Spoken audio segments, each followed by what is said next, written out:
everybody, how are we doing? I hope we're having a good week so far. Today is Thursday the 24th of October. Halloween's around the corner. I hope you guys are all set for it. I know the Americans are pretty much set. I've seen a few people here in the UK also gearing up for Halloween, so I'm sure it's going to be awesome. Anyway, sorry. How about last night's episode of Arrow? Titled Broken Dolls.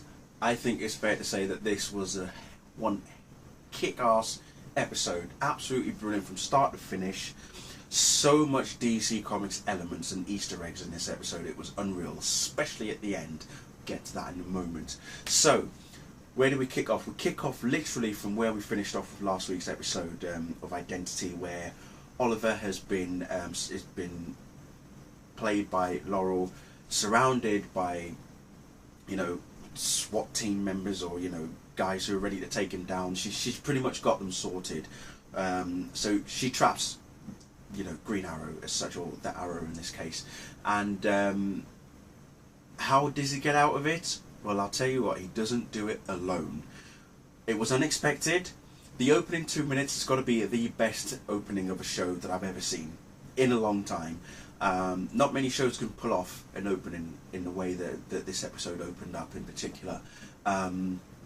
But damn, and it does give you an idea as well as to how possibly when Laurel Lance does become Black Canary, how the Sonic Cry will come into effect. And it was unique the way it was done. It was very, very well done. I thought it was a good touch. It wasn't like superpowers were involved. It was a technological device as such. So yeah, that really does come across awesome. So Black Canary, who is she? We still don't know. We know that she's I say she's in league, bit of a giveaway there, with another female by the name of Sin, otherwise known as Cindy. I did a quick reading on this character Sin, by the way. She's someone that Black Canary actually takes under her wing. This is in the comics, by the way. Takes under her wing and is looked after by Dinah, whilst at the same time, this is whilst Dinah and Lady Shiva have changed, swapped roles basically. So Dinah's working as Lady Shiva works as Dinah with Oracle and the Birds of Prey.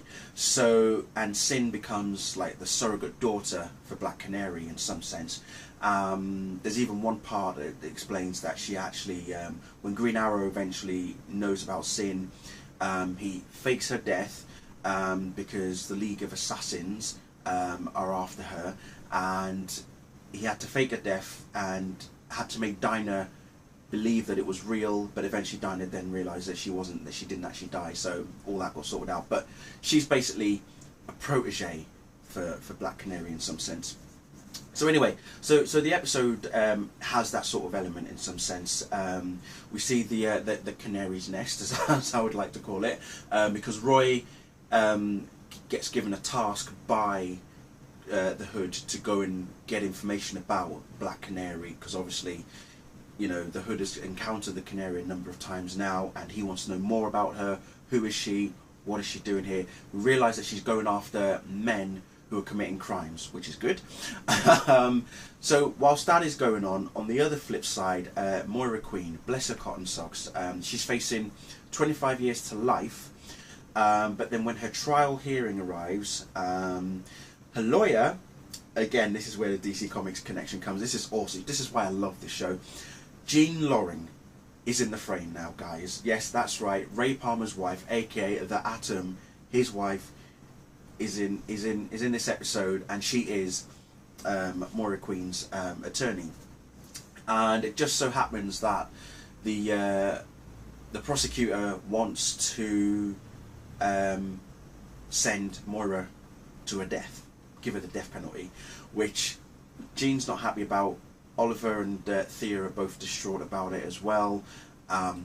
They got to find a way to fix that. We'll see how that one pans out.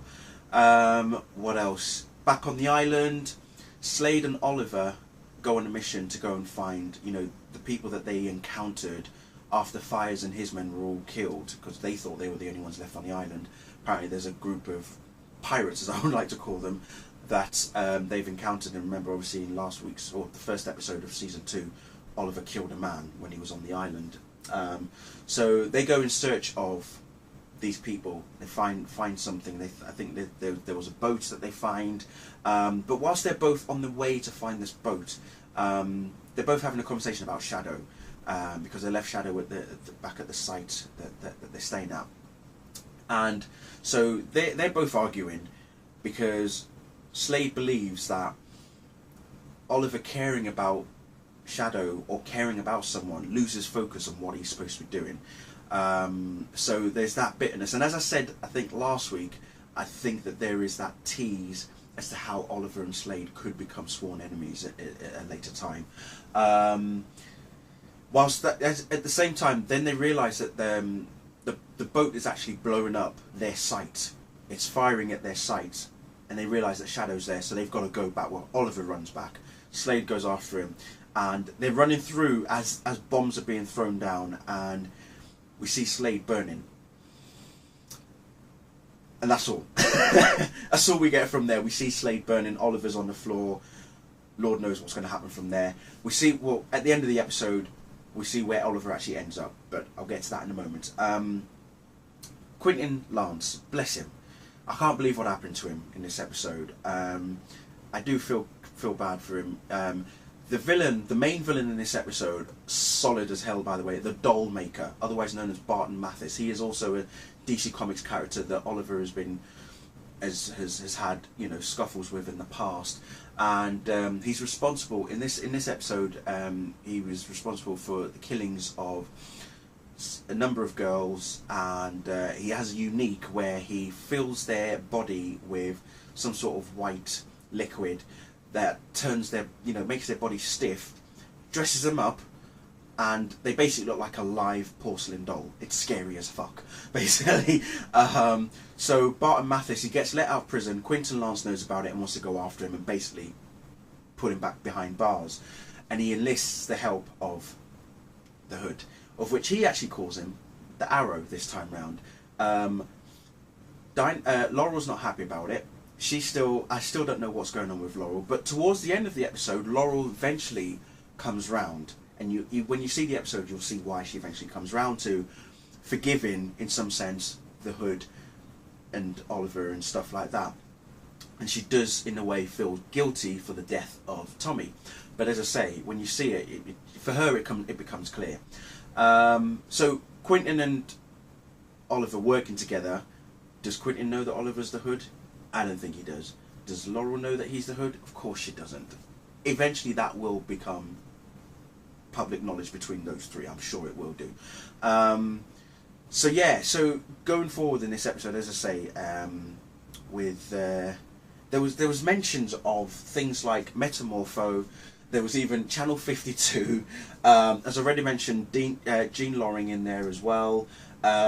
Also, there's a link between Tony S. Daniel, who is a DC Comics author and writer, and also the Dollmaker. He is actually responsible for recreating the Dollmaker in the New 52.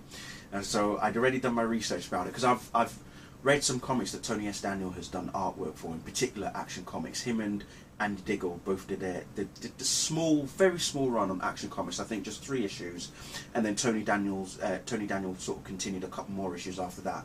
But Tony's artwork is just fantastic. It really is absolutely brilliant. If you've had a chance to have a look at his artwork, you'll know exactly what I'm talking about. And there is a character Tony Daniel in this episode as well, which was quite interesting. So where else are we going?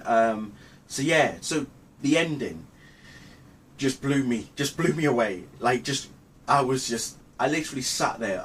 No word of a lie. I was watching this live last night, sat at my desk, and as soon as this dark hooded figure appears behind Black Canary, just as she was about to take off her mask to reveal who she is, we still don't know who she actually is, but I've got a theory and I'll tell you in a moment. As she's about to reveal her mask, this dark hooded figure, I thought it was the Dark Archer. I thought, he's back already? And he's alive? What? And then he says a person's name, and I was just like,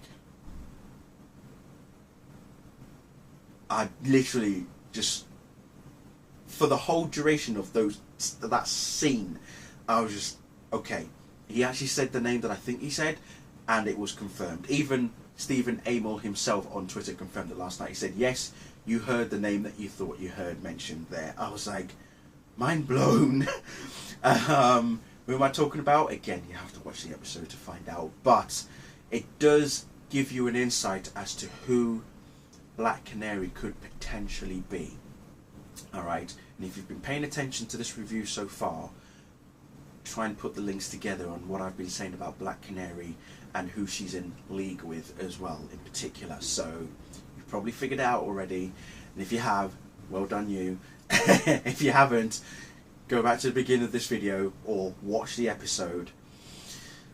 Yeah, but yeah, fantastic episode. Can't wait for next week. Crucible and more of Black Canary. Oh my god, this season so far is already hotting up to be awesome. It's already awesome, as we already know, but wow, absolutely brilliant. So yeah, it'll be interesting to see how this all continues. But anyway, thank you all very much for watching. Have a great week, and I'll see you all very soon. Bye.